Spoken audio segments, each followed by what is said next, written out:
Cuando alguien dice que la Iglesia Católica está enseñando cosas diferentes porque ha proclamado un dogma, que antes no era dogma, no es porque la Iglesia Católica crea cosas nuevas, sino porque se siente en la necesidad de defender una verdad de fe como divinamente revelada, que está siendo puesta en entredicho a pesar de que la Iglesia lo ha creído siempre y en todo lugar. A ver, esta película que nos trata de vender de que la Iglesia siempre ha sido un lugar mágico de paz y amor, donde toda la cristiandad de manera unánime siempre ha creído las mismas doctrinas y que jamás en la historia ha habido ni un solo cuestionamiento y que jamás ha habido una interpretación propia hasta la llegada de los protestantes, sinceramente esto es una aberración histórica. La primera es: si la Iglesia Católica, visible e institucional, que podemos observar a día de hoy, no es la misma única y verdadera Iglesia fundada por nuestro Señor Jesucristo, entonces ¿cuándo comenzó a existir? Bueno, aquí tenemos dos puntos de vista distintos. Uno sería la Iglesia como institución, tal cual la conocemos en el Nuevo Testamento, que esa comenzaría el día de Pentecostés. Y el otro punto de vista sería la Iglesia como pueblo de Dios, que esa Iglesia comenzaría en Génesis. Solo que en el Antiguo Testamento se limitaba al pueblo de Israel y ahora en el Nuevo Testamento se ha expandido por todo el mundo. Seguramente él se esté refiriendo a la Iglesia como institución, la Iglesia que tuvo su origen en Hechos. Y estaría señalando que algo que los protestantes no tenemos sería la sucesión apostólica, que él se esté refiriendo a que la Iglesia católica pueda trazar una línea de sucesores, de obispos, hasta llegar a los tiempos apostólicos. Y si bien es cierto que el modelo de la sucesión apostólica es un modelo correcto, es un modelo bíblico, en el sentido de que los apóstoles tenían discípulos y esos discípulos tuvieron otros discípulos, primero hay que entender de que este no es un modelo sostenible en el 100% de los casos. Pueden haber países o pueden haber épocas en las cuales haya una persecución extrema y no se pueda sostener este modelo porque seguramente las comunidades cristianas tengan que estar reuniéndose en casas o en lugares ocultos y no pueden estar al pendiente de si el obispo que les está ministrando sería o no de esa sucesión. Porque seguramente sus mayores problemas es que a los cristianos o se los mate o se los encarcele, como puede ser, por ejemplo, en países muy extremos como en Corea del Norte o en tiempos en la antigüedad, donde hay grandes posibilidades de que se pierda esa línea de sucesión. O como es el caso en el que estamos ahora, que si una iglesia que tiene esa línea de sucesión se corrompe y empieza a predicar un evangelio falso, pues entre las opciones de mantener la sucesión apostólica y mantenerse en el evangelio verdadero, entre esas dos opciones entendemos que la mejor opción es mantenerse en el evangelio verdadero. Pero tampoco quiero yo llegar a decir que es lícito que cualquiera en cualquier momento pueda abrir una iglesia en el garaje de su casa, sino que creo que a lo mejor pudiera ser en casos extremos como este, en el caso de que haya una gran persecución o en el caso de que una iglesia se corrompa, en los cuales sí que es lícito el romper con esa línea de sucesión y fundar una nueva iglesia en la cual sí puedas tener acceso a ese evangelio verdadero. Porque los seres humanos podemos corrompernos, podemos dividirnos o podemos desviarnos de las doctrinas originales. Sabemos que todos los grupos protestantes tienen su fundador y su fecha de fundación. Su fundador, llámese Lutero, Calvino, Ellen White, John Smith o cualquier otro hijo de la Gran Bretaña, pues podemos situarlo en el tiempo, podemos identificar cuál es la doctrina nueva y contradictoria con el depósito de la fe que empezó a enseñar. Esto no pasa así con la Iglesia Católica. Algunos protestantes dicen que la Iglesia Católica nace con Constantino, pero no se aprecia una diferencia de doctrina antes de Constantino y después de Constantino. Bueno, aquí sí que podemos decirle que tiene parte de razón, porque sí que es cierto que existe mucha incultura, pero yo diría que es una incultura más bien a nivel general. Yo diría que mucha gente cree entender cierta información que a lo mejor pues le han dicho o le han contado o ha escuchado por ahí, y si esta información pues más o menos se adapta a lo que ellos creen, pues simplemente la dan por verdad y no se molestan en constatar que esa información sea correcta, no se molestan en investigar y luego esa información pues la repiten sin tener ningún tipo de evidencia y sin haber hecho una investigación previa de si que lo que están creyendo eso no es correcto. Pero yo diría que esto es algo que pasa tanto con los protestantes como los católicos. Yo diría que es algo de las personas en general. Bien, dicho esto, hay que comentar también que cuando alguien dice que la Iglesia Católica está enseñando cosas diferentes porque ha proclamado un dogma, que antes no era dogma, no es porque la Iglesia Católica crea cosas nuevas, sino porque se siente en la necesidad de defender una verdad de fe como divinamente revelada, que está siendo puesta en entredicho a pesar de que la Iglesia lo ha creído siempre y en todo lugar. A ver, esta película que nos trata de vender de que la Iglesia siempre ha sido un lugar mágico de paz y amor, donde toda la cristiandad de manera unánime siempre ha creído las mismas doctrinas y que jamás en la historia ha habido ni un solo cuestionamiento y que jamás ha habido una interpretación propia hasta la llegada de los protestantes.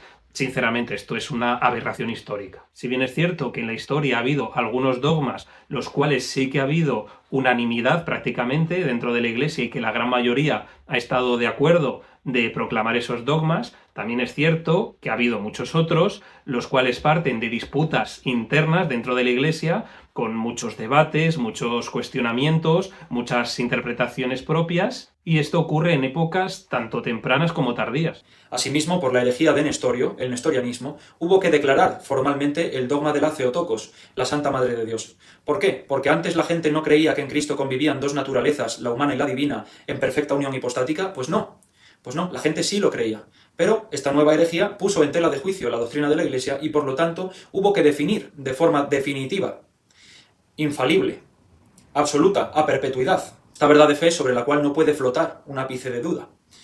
Eso es un dogma. Bueno, este no es un ejemplo que le haya escogido al azar, este ejemplo lo he escogido de manera deliberada para que encaje con su argumento. Pero no he mencionado, por ejemplo, el dogma de la infalibilidad papal del Concilio Vaticano I en el 1870, en el que no solo obispos y teólogos de aquella época eran opositores al dogma, sino algunos padres de la Iglesia, como San Cipriano de Cartago, que él rechazaba la idea de que el obispo de Roma tuviese la autoridad absoluta, y así lo refleja en el Sínodo de Cartago del 256, porque la autoridad de la Iglesia siempre ha estado en la pluralidad de los obispos. Y a diferencia de lo que vemos en los concilios modernos, donde es el Papa el que tiene total y absoluta autoridad a la hora de convocar concilios y establecer dogmas, no fue así en el Concilio de Jerusalén en Hechos, donde primero vemos que el concilio se propone por una decisión conjunta. Vemos cómo Pedro, Pablo y Bernabé hacen sus alegaciones y Santiago da el veredicto final, en base a lo que habían acordado entre todos y el Espíritu Santo, y en base a lo que está establecido en su palabra, que la salvación es por fe en Cristo y no por el cumplimiento de la ley judía. Porque el Papa comenzó a tomar un rol central y definitivo en la toma de decisiones dogmáticas a partir del pontificado de Gregorio VII, después del Cisma de Oriente, quien promovió una reforma que fortaleció la autoridad papal y su supremacía sobre todos los obispos y concilios. Gregorio VII, en su Dictatus Papae, declaró que el Papa tenía autoridad suprema no solo sobre la Iglesia universal, sino también sobre los reinos seculares. Estableció que el Papa podía excomulgar reyes y gobernantes si actuaban en contra de los intereses de la Iglesia. Esto fue debido a lo que hoy conocemos como el cisma de las investiduras, debido a que los reyes y emperadores europeos eran los que nombraban a los obispos y abades. El emperador Enrique IV se rebeló en contra de este Dictatus Papae, en el que se le impedía seguir nombrando él a los obispos, y el Papa terminó excomulgando al emperador. Pero esto no terminó ahí, porque Enrique IV terminó invadiendo Roma, mandando a Gregorio VII al exilio y nombró como nuevo Papa a Clemente III. En fin, sucesión apostólica. Algunos protestantes clásicos intentan mantener la sucesión apostólica, aunque no lo han conseguido, por lo menos el 99% de ellos, y los evangélicos directamente no les importa, no creen en la autoridad y por lo tanto las autoridades son autoconstituidas. Bueno, sí que habrá iglesias que no les importe la autoridad y que la autoridad sea constituida, pero tampoco son todos los casos. Aunque también es cierto que nosotros sí que creemos que la manera de legitimar una iglesia y de legitimar unos obispos o pastores y de legitimar unos maestros no necesariamente tiene que ser con la sucesión apostólica, porque como hemos dicho antes, esa sucesión apostólica no garantiza que tenga una doctrina apostólica. La sucesión apostólica no te garantiza que la Iglesia en algún momento no se vaya a corromper. Y que tampoco te garantiza que en algún momento de la historia esa comunidad cristiana que sí que ha tenido esa trayectoria, pues en algún momento desaparezca y no se sepa nada más de ella. Y esa cadena que se ha ido formando de sucesión apostólica se rompa y haya que empezarla de cero. Bien, veamos qué nos dice Clemente, tercer papa de la Iglesia, aparece en la Biblia, escribe la primera carta de Clemente en el año 97, era considerada canónica, es decir, parte de la Biblia, inspirada por Dios, infalible, por gran parte de la Iglesia primitiva, por lo tanto no es un escrito cualquiera, y vemos a un pastor del siglo I, de la Iglesia Universal, a ver qué tiene para decirnos. Y así, a medida que iban predicando por lugares y ciudades, iban estableciendo después de probarlos en el Espíritu a las primicias de ellos como obispos y diáconos de los que habían de creer. Y también nuestros apóstoles conocieron por nuestro Señor Jesucristo que habría de haber emulación por el episcopado. Por esta razón, con pleno conocimiento de lo que había de suceder, establecieron a los susodichos y dieron para lo sucesivo la norma de que cuando ellos murieran, otros hombres probados les sucedieran en el ministerio. Así pues, los hombres establecidos por ellos, o después por otros varones eximios, en comunidad de sentimientos con toda la Iglesia. Bueno, esta carta le falta un poco de contexto. Aquí está mencionando la carta de San Clemente a los Corintios, escrita en el año 96, y le escribe con el motivo de que la iglesia de Corintio había caído en una crisis interna. Un grupo de miembros había destituido a varios presbíteros de sus cargos y estaba creando confrontaciones y divisiones dentro de la iglesia. Por tanto, que escribiese esta carta es algo normal, y si esto ocurriese en cualquier iglesia protestante, pues también se trataría de hacer lo mismo y de hacer un llamamiento a esa iglesia para que resolviesen sus diferencias y hacer un llamamiento a la unidad. Y por eso es que Clemente, el obispo de Roma, tiene que mandar esta carta para hacer un llamamiento a la reconciliación y a la unión. Pero bueno, por otro lado también observamos que supuestamente le está mandando un papa, que supuestamente en esta época tenía autoridad plena, absoluta y universal, pero vemos que en esta carta él la manda como el obispo de Roma, él no la manda como el papa universal. Y tampoco es una carta que nosotros digamos que sea una carta imperativa, que él diga, oye, tenéis que hacer esto porque aquí el que manda soy yo, sino que vemos que es una carta exhortativa. Vemos que es una carta que llama a la iglesia de Corintio al orden y que llama a la unión, pero en ningún momento vemos que sea una carta como podría hoy escribir un papa. Que, por cierto, merecería la pena mencionar porque cuando nombran la carta de Clemente y dicen que Clemente habla de esta sucesión apostólica, por el motivo que sea, no continúan leyendo y solo leen la parte donde Clemente dice que los apóstoles nombraron personas para que le sucediesen, pero no continúa leyendo y no menciona la parte donde dice que a estos hombres, pues, que fueron nombrados por ellos o después por otros de reputación, con el consentimiento de toda la Iglesia, que en las iglesias católicas que se nombre a un presbítero o a un obispo con el consentimiento de toda la Iglesia les parecerá una total locura porque jamás verás que esto se haga, pero por lo visto en las iglesias primitivas esto sí se hacía, y esto seguramente se lo comentes en cualquier iglesia protestante y lo vaya a ver totalmente normal porque en las iglesias protestantes sí que se nombran los cargos con el consentimiento de toda la Iglesia. Vamos a ver qué nos dice San Ignacio de Antioquía. Año 107, mártir glorioso de la Iglesia Católica, un obispo del siglo I, instituido también por San Juan y discípulo de San Pablo, si no me equivoco. Y dice, por cierto, le puso el nombre católica a la Iglesia. Bueno, esto de que le puso el nombre católico es un poco hacer trampas porque católico significa universal. Católico no es que sea una palabra con copyright y derechos registrados que solo la Iglesia Católica Romana puede utilizar. Católico significa universal y se puede usar en cualquier momento y la puede usar cualquier persona. Y dice, por cierto, los que pertenecen a Dios y a Jesucristo, esos están con el obispo. Y los que se arrepienten y retornan a la unidad de la Iglesia, ellos también serán de Dios y vivirán según Jesucristo. Que nadie se equivoque, hermanos amados. Si alguien sigue a un cismático, ese tal no entrará en el reino de Dios. Sed solícitos de tener una sola Eucaristía, de modo que cualquier cosa que hagáis esté en consonancia con Dios, porque hay una sola carne de nuestro Señor Jesucristo y un solo cáliz en unión con su sangre. Hay un solo altar, al modo como hay un solo obispo con sus presbíteros y mis compañeros servidores, los diáconos. Bueno, esto que está leyendo es una carta a los filadelfios por parte de San Ignacio de Antioquía, y sí es cierto que presenta un claro llamamiento a la unidad eclesial. Pero a diferencia de lo que puedan pensar muchos, nadie, absolutamente nadie, está a favor de las divisiones dentro de la Iglesia. Y si hay divisiones dentro de las iglesias, no es por voluntad de Dios, sino es por causa de la pecaminosidad de los hombres. Pero ese no es el debate porque absolutamente nadie está a favor de las divisiones. Pero por muy en contra que estemos de las divisiones, por muy mal que nos parezcan, por muchas cartas y muchas advertencias que existan en contra de las divisiones, es algo que ocurre, es algo que así es la realidad. Y la división en las iglesias se da porque previamente ha habido una separación de la enseñanza apostólica, una separación de la enseñanza original. Por tanto, el debate no es si una división está bien o está mal, porque todo el mundo está en contra de las divisiones. El auténtico debate es saber quién ha sido el que se ha dividido de la enseñanza original de Jesucristo, porque ese será el verdadero cismático. Vamos a leer también el testimonio de Gesipo, año 150 aproximadamente. Cuando llegué a Roma hice una lista de la sucesión de obispos, hasta Aniceto, cuyo diácono fue Eleuterio, y después de Aniceto le sucedió Soler, y luego de él Eleuterio. En cada sucesión y en cada ciudad hay una continuación en lo que se proclama En la ley, los profetas y el Señor. Bueno, en esta lista de obispos de Roma que da Eleuterio es del año 150, por lo que la lista no es demasiado amplia. Pero si esta lista hubiera tenido más años, hubiese tenido que añadir obispos como Juan XII, llegó al papado a los 18 años, elegido por ser de una familia influyente, llevó una vida de escándalos con acusaciones de adulterio, violaciones y asesinatos, fue depuesto brevemente por el emperador Otón I debido a su conducta inmoral, murió en circunstancias sospechosas, presuntamente asesinado por el marido de una de sus amantes, y tenemos a papas similares como Benedicto IX, Rodrigo Borgia, Sixto IV, y así podríamos seguir con una larga lista de papas inmorales hasta llegar, por supuesto, a la gota que colmó el vaso con Giovanni de Medici, un papa conocido por su frase de «Dios nos ha dado el papado, disfrutémoslo», el cual malgastó las arcas del Vaticano en fiestas y en lujos, todo por supuesto financiado con la venta masiva de indulgencias.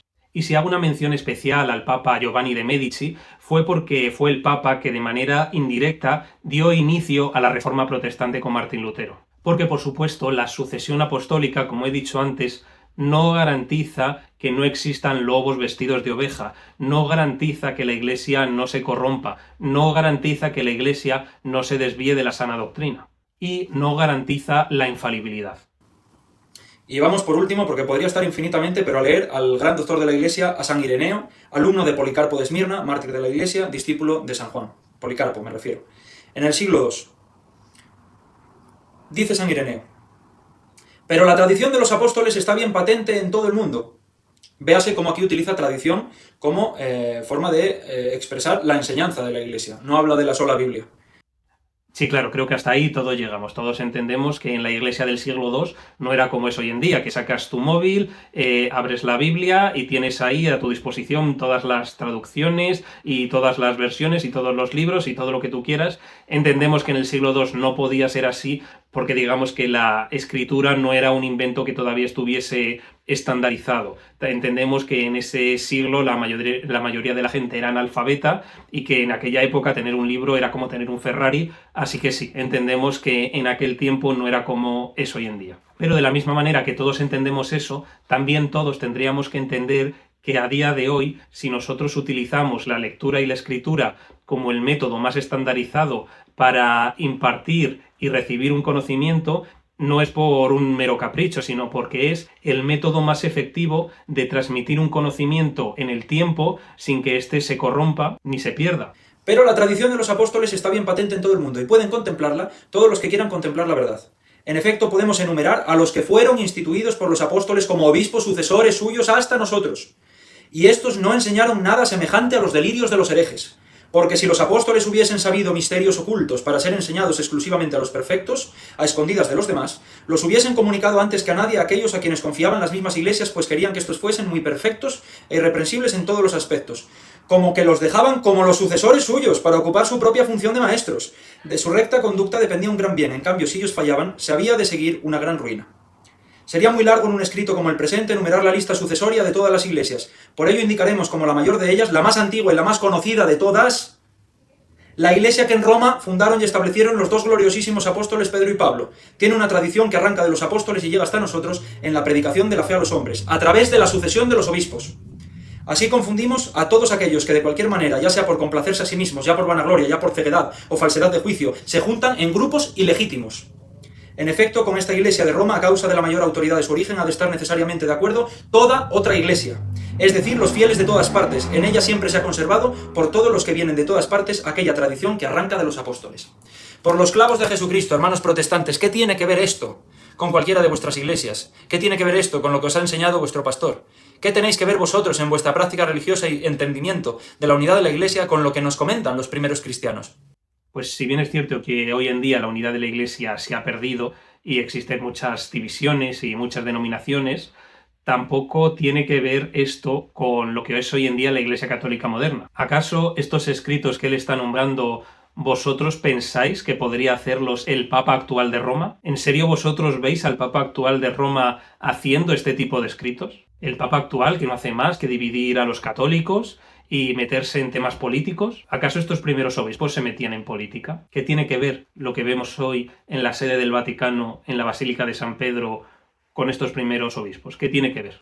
¿Dejó acaso de ser importante la sucesión apostólica? Si es así, ¿cuándo dejó de ser importante y por qué? La sucesión apostólica se rompe en el momento en el que los sucesores se corrompen y se apartan de la doctrina original de Jesucristo. Si lo que estás teniendo son tentaciones de decirme, bueno, había una iglesia católica en el sentido universal, primitiva, pero se corrompió y entonces se fundó lo que ahora es la Iglesia Católica Romana, que predica cosas torcidas y que no tiene nada que ver con esa primera iglesia. O sea, que piensas que ahí, digamos, se rompió la sucesión apostólica y que ya no es necesaria. Bueno, entonces mi pregunta sería, sobre todo teniendo en cuenta que el protestantismo nace en el siglo XVI y que tiene precursores como muy atrás en el siglo XIV, y ni siquiera eran iguales que los protestantes del siglo XVI, y por supuesto los protestantes del siglo XVI tampoco tienen nada que ver con los evangélicos, que en realidad el evangelicalismo tal y como lo conocemos tiene 100 años. Esto de que los reformadores tienen diferencias con las iglesias evangélicas modernas es cierto, pero tampoco es incoherente con el espíritu de la Reforma, porque el espíritu de la Reforma siempre ha sido que la Reforma sea constante. El espíritu de la Reforma no era, bueno, hacemos la Reforma en un momento dado y ya no se hacen más, sino que el espíritu siempre ha sido el estar siempre reformándose, el estar siempre autoexaminándose para ver si nos estamos desviando y volver otra vez a la senda original. ¿Qué es lo que nos diferencia de los católicos? Que ellos sí se creen infalibles y totalmente carentes de error. Entonces, esta segunda pregunta sin respuesta sería, si la Iglesia se corrompió, ¿acaso mintió Jesucristo? Esta es mi segunda pregunta. Jesucristo dijo que establecería su Iglesia y ni las puertas del Hades prevalecerían contra ella. Si la Iglesia católica universal primitiva se corrompió y dio lugar a lo que ahora es la Iglesia católica y el Evangelio quedó en tinieblas, ¿acaso prevalecieron las puertas del Hades sobre la Iglesia? Porque evangélicos, desde luego, no había en todo ese tiempo de intermedio. Bueno, primero vamos a lo más obvio, y es que cuando Jesús dice que las puertas del Hades no prevalecerán contra ella, lo primero que entendemos es que es una metáfora, no está hablando de manera literal. Por tanto, la interpretación que él le da de que significa que la Iglesia no se puede corromper y que la Iglesia es infalible, es eso, es una interpretación que él está dando ante esta metáfora. Por tanto, de haber un error, nunca es un error en la profecía, sino que siempre va a ser un error en la interpretación de esa profecía. Porque si miramos atrás en el Antiguo Testamento, vamos a encontrar profecías que Dios hace a Israel, como la de ningún arma forjada contra ti prosperará. ¿Y acaso podríamos decir que Dios mintió cuando Israel fue vencida por asirios o por babilonios? No, seguramente tengamos que decir que el error está en la interpretación y no en la propia profecía. Lo segundo que hay que entender es que la palabra iglesia en español puede tener varios significados dependiendo del contexto. No es lo mismo iglesia como edificio, que iglesia como institución organizada, que iglesia como pueblo de Dios. Y en este caso a mí se me hace más que evidente que la profecía no va dirigida a un edificio, ni va dirigida a una institución, sino que esa promesa, esa profecía, va dirigida a las personas. Y digo esto porque esa promesa que Jesús nos da no es exclusiva de este mundo terrenal. Es una promesa extensible para toda la eternidad. Por tanto, significa que esta promesa afecta tanto a la iglesia militante, la iglesia que vemos actualmente en esta tierra, como a la iglesia triunfante, aquella iglesia que ya goza de estar en el paraíso con Dios. Por tanto, todos los errores, dificultades, pecados que cometa la iglesia en esta tierra no van a impedir que la profecía de Dios se cumpla. Porque esa es una promesa, es una profecía eterna, no es una promesa con previsión de tiempo, es una promesa que vamos a vivir durante toda la eternidad. ¿Y por qué no podría ser dada a la iglesia como institución? Pues porque no todas las personas que están dentro de la institución son iglesia.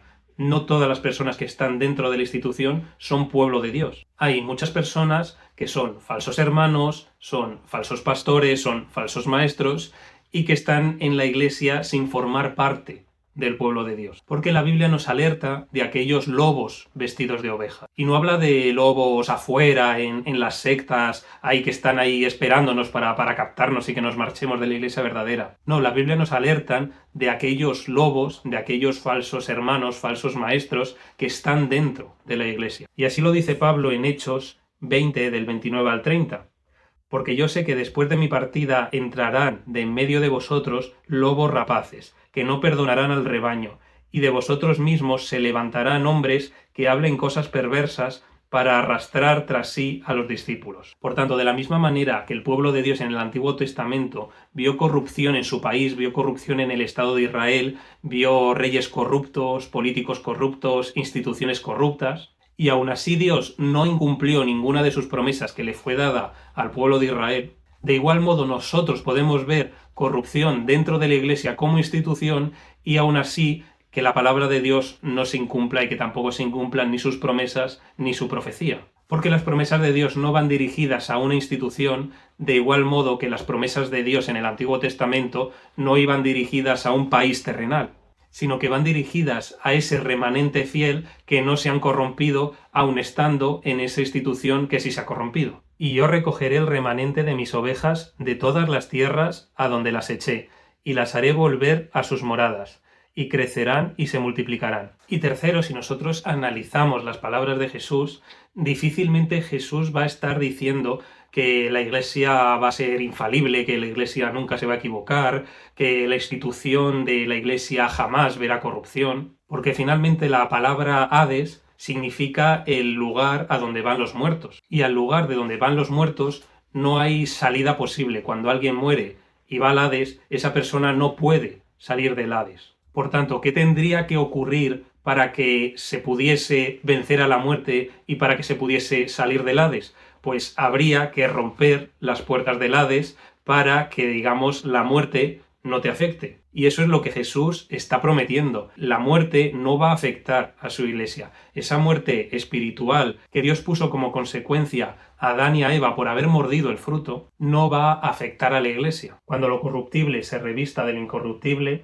y lo mortal de inmortalidad, entonces se cumplirá lo que está escrito. La muerte ha sido devorada por la victoria. ¿Dónde está, oh muerte, tu victoria? ¿Dónde está, oh muerte, tu aguijón? El aguijón de la muerte es el pecado, y el poder del pecado es la ley. Pero gracias a Dios que nos da la victoria por medio de nuestro Señor Jesucristo. Esta es la promesa que vemos que nos da Jesucristo, que la muerte no va a vencer a la Iglesia, que las puertas de la muerte no van a prevalecer, porque esas puertas serán derribadas y la muerte no afectará a la Iglesia, porque Jesús nos ha prometido una vida de inmortalidad, nos ha prometido una vida eterna junto a Él. ¿Fue acaso todo el cristianismo una mezcla pagana, sincrética, durante un milenio y 200 años más, 1300, 1400 años? ¿Cuántos? ¿Cuántos años estuvo el mundo privado del verdadero evangelio de guitarras eléctricas y batería? ¿Cuánto tiempo estuvo privado el cristiano fiel de las bondades de la sola fide o de la sola escritura?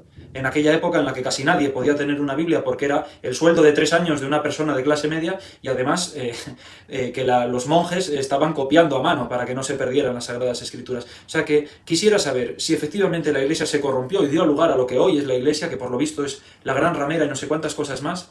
¿Dónde estuvo el verdadero evangelio durante siglos y siglos y siglos y 1000 años y más de 1000 años? ¿Dónde estuvo el Espíritu Santo? ¿Se estaba acaso echando una siesta? Bueno, en esta pregunta yo no estoy de acuerdo del todo porque está dando una cosa a entender, que es que lo que cree actualmente la Iglesia Católica es exactamente lo mismo que lo que siempre se ha creído. Algo que simplemente estudiando los diversos concilios se puede ver que muchos de estos dogmas tienen un desarrollo tardío. Por tanto, no me puedes vender que a lo largo de toda la historia de la Iglesia, absolutamente toda la cristiandad creyeron de manera total y absolutamente unánime dogmas como la Asunción de María, y que esta doctrina no haya sido desarrollada hasta hace 70 años. Porque aquí bromas podemos hacerlas todos, porque ¿dónde estaba durante 1950 años el verdadero evangelio de encender velitas electrónicas con monedas para pedirle un deseo a una estatua de María? Por eso entendemos que la corrupción de la Iglesia Católica no llegó de un día para otro, sino que fue algo progresivo. La tercera pregunta tiene que ver más con lo sacramental. Sobre todo va dirigida a los credobautistas. Aquellos que piensan que solo puede ser bautizado alguien que ha decidido voluntariamente como adulto dar ese paso de fe, porque para ellos es un asunto de fe, no es un asunto material, precisamente porque todos los grupos protestantes son gnósticos. De eso haré otro vídeo, del gnosticismo protestante, de la condenación de lo material, de la condena de la encarnación, de la falta completa de entendimiento del plan de Dios y de lo que es la salvación, de la ceosis. Bueno, esto de que los protestantes son gnósticos es una falacia de bajo nivel, porque evidentemente los gnósticos eran una secta que creían que la salvación venía a través de un conocimiento secreto que solo ellos tenían. Y era un conocimiento que básicamente decía que el Dios que construyó esta tierra era un Dios menor, era un Dios imperfecto, porque como esta tierra es imperfecta, pues Dios no va a construir algo imperfecto. Entonces creían que había un Dios superior, que era el Dios de lo espiritual, y que ellos tenían que de alguna forma trascender lo material y quedarse solo con lo espiritual para salvarse. Que evidentemente esto no es algo que tú vayas a ver, al menos que yo conozca, en ninguna iglesia evangélica. Esto no se corresponde con la historia bíblica de la salvación. Igual que la señal del antiguo pacto era la circuncisión, y los judíos no estaban esperando a que cada uno decidiese por sí mismo cuando fuera adulto si circuncidarse o no, el bautismo, que es el que nos hace hijos de Dios y nos permite entrar espiritualmente a ser miembros de la Iglesia, no se puede encontrar en adultos durante, no lo sé, 1600 años, excepto en aquellos conversos que lo solicitaban ya siendo ellos adultos.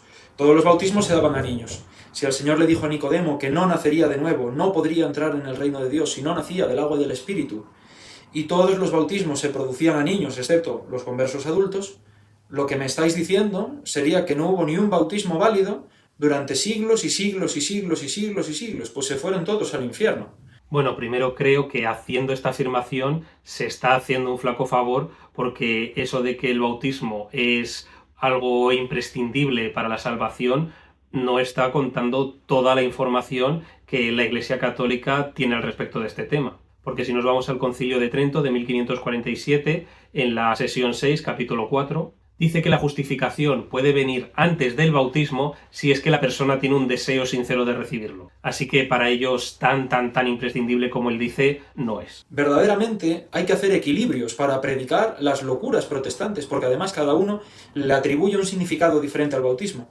Aquí sí que tengo que reconocer que es cierto que hay cierta controversia en cuanto al bautismo. Unos piensan que el bautismo puede hacerse a niños y otros piensan que el bautismo hay que hacerlo a adultos. Y también hay discrepancias en cuanto a lo que se entiende por las diferencias entre el bautismo del Espíritu y el bautismo de agua.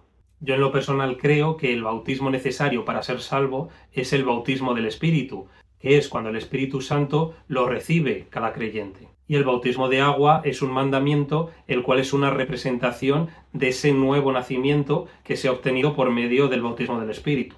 Por ejemplo, el ladrón que murió en la cruz junto a Jesús, él fue salvo, él tuvo el bautismo en el Espíritu, pero no tuvo ese bautismo de agua.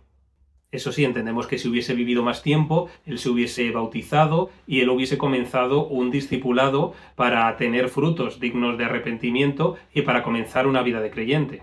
Pero debido a esa muerte prematura no hubo tiempo de ello, pero Jesús lo salvó igual. Nosotros simplemente creemos en las indicaciones de Juan el Bautista cuando le dijo a los fariseos que se iban a bautizar: haced frutos dignos de arrepentimiento, indicando la necesidad de arrepentimiento y de una conversión genuina antes del bautismo por agua. Pero absolutamente nadie cree que el bautismo por agua por sí solo sea un ritual que te salve o te condene. Ni siquiera los católicos, porque si observamos las excepciones que tienen, prácticamente engloban cualquier caso. Incluso la Iglesia Católica te enseña que ni siquiera te es necesario creer en Cristo para ser salvo, mucho menos ser bautizado. Dice en el Concilio Vaticano II, Lumen Gentium 16, dice que aquellos que sin culpa propia desconocen el Evangelio, pero buscan sinceramente la verdad, pueden ser salvos por la gracia de Dios. Y el Catecismo de la Iglesia Católica, 1260, Dios puede conducir a la salvación a quienes sin culpa suya no conocen el Evangelio de Cristo ni su Iglesia, pero buscan a Dios con un sincero corazón.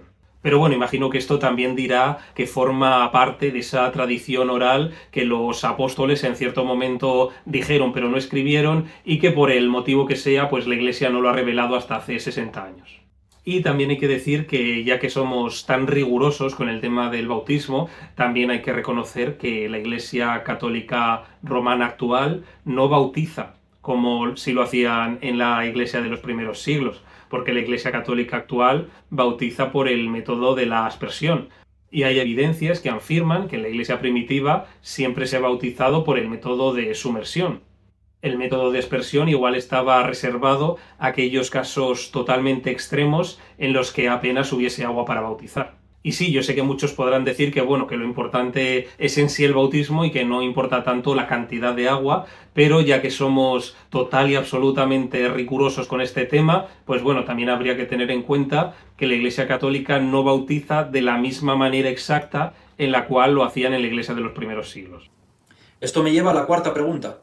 Siendo un hecho probado y no discutible, porque quien lo discuta sencillamente es alguien a quien no le importa la verdad, que todos los cristianos de todas las épocas, desde el siglo I hasta el siglo XVI también, creían que la Eucaristía era el cuerpo y la sangre literales de Jesucristo y no había ninguna discusión al respecto, de hecho el no creerlo te expulsaba literalmente de la Iglesia, pues entonces se fueron todos al infierno. Bueno, este señor sigue empeñado en mandar al infierno a todos los que no tengan un conocimiento total y absolutamente preciso de los sacramentos, cuando hemos visto que la Iglesia Católica dice que ni siquiera hace falta creer en Dios para ser salvo. Entiendo, porque todos los cristianos adoraban a un trozo de pan o a una copa de vino. Deberíais estar deseando estar equivocados. Si estáis en lo cierto, Jesucristo, el Verbo hecho carne, Dios, Emmanuel, vino con nosotros al mundo, dejó unos apóstoles, todos fueron unos herejes durante 1500 años, adoraron trozos de pan y copas de vino, eran unos idólatras porque pensaban que eso era Dios, se fueron todos al infierno y hasta que a tu pueblo no llegó el pastor Wilkinson, no pudiste conocer la verdad. Qué Dios tan poco amoroso, en el que creen los hermanos protestantes. Bueno, no sé con qué autoridad moral él decide qué es y qué no es amoroso, pero ese Dios del que habla, que te condena por no tener un conocimiento total y absolutamente pleno y preciso sobre la cena del Señor, entiendo que según su razonamiento también muchos en el pasado serían condenados, porque la doctrina de la transustanciación de la cual él está hablando no llegó a desarrollarse ni a establecerse hasta el Concilio de Letrán de 1215. Y si bien es cierto que en algunas cartas de los padres de la Iglesia hablan de la presencia real de Cristo en la Eucaristía, muchos otros tienen cartas en las que hablan de una manera total y absolutamente ambigua.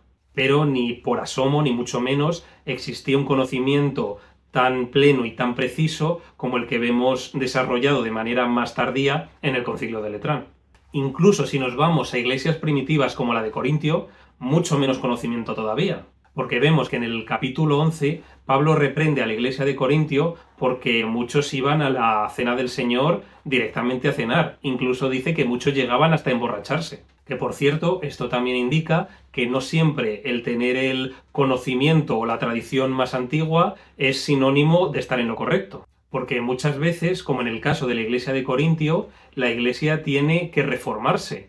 En este caso, la iglesia, yo no creo que Pablo el primer día que fundó esa iglesia les dijese a la cena del Señor, bueno, pues podéis venir cada uno a cenar, el que quiera puede emborracharse y que aquí exista una gran comilona para todos. No creo, yo seguramente entiendo que en la fundación de esa iglesia les explicaron cómo tenían que hacer la cena del Señor y fue con el tiempo cuando la iglesia de Corintio se fue desviando, se fue descarrilando hasta llegar al punto en el cual Pablo les tiene que exhortar y les tiene que decir que estaban tomando la cena indignamente. Y es por eso que la iglesia puede equivocarse, la iglesia puede desviarse y es por eso que muchas veces es necesaria una reforma de lo que se está haciendo. Y una reforma se refiere a mirar si verdaderamente estás andando en el camino original que Jesús ha marcado que tenemos que andar y si estás andando en la doctrina apostólica. Y una vez te has examinado, si ves que te has desviado de esa doctrina, si ves que te has desviado de ese camino,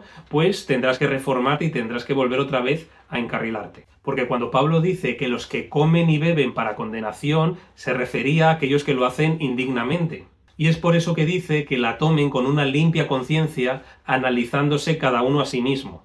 Y entendiendo que cada vez que participamos de la cena del Señor, la muerte de Jesús anunciamos hasta que Él venga. Pero no dice que la condenación venga por no tener un entendimiento y una apreciación total y absolutamente plena y precisa. Y si así fuese, lo hubiese dicho, porque si no, no tendría sentido el estar esperando 1200 años a que la Iglesia desarrollase de manera precisa esa doctrina.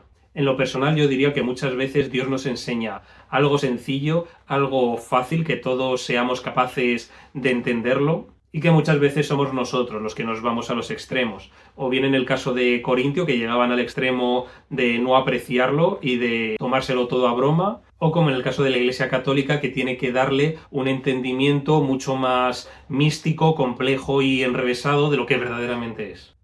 Y por otra parte, también me parece interesante mencionar que la Iglesia Católica actual tampoco toma la Santa Cena ni como lo hacía Jesús, ni como lo hacían en la Iglesia de los primeros siglos. Porque no sé si algunos habéis ido a una Iglesia Católica y habéis visto cómo toman la comunión. Seguramente muchos os habréis fijado que solo toman el pan, pero no toman el vino. Y a lo mejor muchos os preguntaréis, bueno, ¿y por qué? ¿Por qué solo toman el pan y no toman el vino si durante siglos y siglos y siglos la Iglesia primitiva ha estado haciéndolo así y si Jesús enseñó que había que tomar tanto el pan como el vino? Pues esta pregunta tendríamos que hacérsela a los que propusieron la doctrina de la concomitancia en el Concilio de Constanza en el año 1414. En el cual dijeron que como el cuerpo y la sangre de Cristo están en todos los elementos, pues quedaba igual un elemento que dos, pues al final era exactamente lo mismo. Algo que se aleja mucho de lo que es la doctrina original y que ahora pues esto lo han cambiado. Que a lo mejor tú dirás que todo esto forma parte de esa también tradición oral, pero que tampoco me explico cómo esa tradición oral puede llegar hasta 1414 sin que los cristianos tuviesen conocimiento de la existencia de esa tradición oral. Y también creo que merece la pena mencionar que en ese mismo Concilio de Constanza fue condenado a muerte y quemado en la hoguera John Hus. Y sé que muchos podrán decir que, bueno, que aquellos tiempos, pues en la Edad Media, que las cosas funcionaban así, que a la mínima, pues te condenaban a muerte. Pero al menos no me vendas la moto diciéndome que la Iglesia Católica siempre ha sido igual durante siglos y siglos y siglos, cuando es más que evidente que ha habido una evolución y que ha habido un cambio. Y precisamente con la excomunión tiene que ver mi quinta pregunta, que es si la Iglesia no es un cuerpo único, visible e institucional, si la Iglesia es una unidad espiritual invisible de los verdaderos cristianos, ¿cómo se puede hacer para tener las normativas que tenían en el Nuevo Testamento? ¿Cómo puedes excomulgar a alguien formalmente de la Iglesia si la Iglesia es invisible? Si yo tengo una institución, yo puedo excomulgar a alguien de la Iglesia. Pero si la Iglesia es invisible, a mí me puedes expulsar de una iglesia evangélica y me voy a la iglesia de enfrente, o creo yo mi propia iglesia, que está muy de moda. Entonces, nadie tiene la autoridad auténtica para excomulgarte de la Iglesia, porque la Iglesia no es una institución. No hay nadie objetivamente, jerárquicamente por encima tuyo, sino que son autoridades autoimpuestas, que tú consideras o no, en base a te vaya pareciendo. En este aspecto sí que tiene parte de razón, en el sentido de que es algo innegable que algunas consecuencias de la reforma pues evidentemente no son correctas y no son bíblicas. Que haya miles de denominaciones y que cada una tenga distintas doctrinas, pues a mí me parece más que evidente que esto dista mucho del plan original de Dios. Aunque también hay que mencionar que la institución jerárquica que vemos hoy en la Iglesia Católica Romana también dista mucho de la que vemos en los primeros siglos. En el Concilio de Nicea del año 325, en los cánones 6 y 7, se establece que los obispos tienen autoridad en sus propias regiones. En el Concilio de Constantinopla del 381, en el canon 3, se declara que el obispo de Constantinopla debe tener preeminencia de honor después del obispo de Roma. Esto fue rechazado por el Papa Damasco I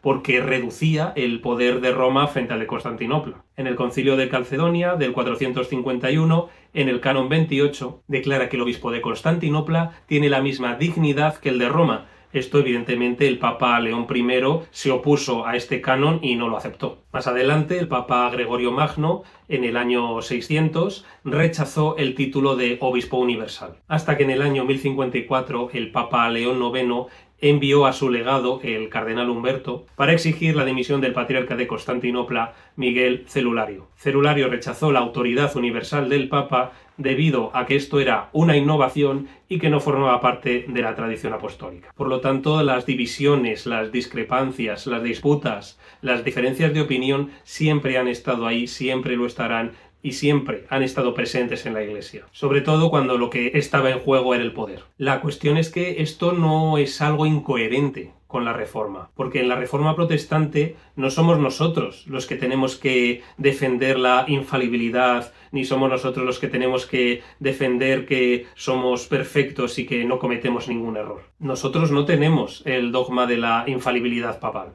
El origen de la Reforma es entendiendo que la Iglesia es falible, que la Iglesia puede cometer errores, que las personas podemos equivocarnos y podemos pecar. Y es por eso que la Reforma, su corazón consiste en que sea una reforma constante, que no sea una reforma que un día se ha hecho la reforma y ya está, y ya eso ya vale para siempre. No, tiene que ser una reforma constante, una reforma del día a día, que cada día nos estemos examinándonos a nosotros mismos y que cada día tratemos de reconducirnos hacia la palabra y tratemos de reconducirnos hacia la enseñanza original de los apóstoles. Porque los seres humanos tenemos una tendencia muy grande a desviarnos. Y es que ese es el Evangelio. El Evangelio es que debido a que somos pecadores, debido a que somos falibles, nos equivocamos y pecamos contra Dios, Él nos mandó a su Hijo a morir por nosotros y perdonar todos nuestros pecados. Pero en el momento que tú asumes la infalibilidad, también asumes que nunca te equivocas.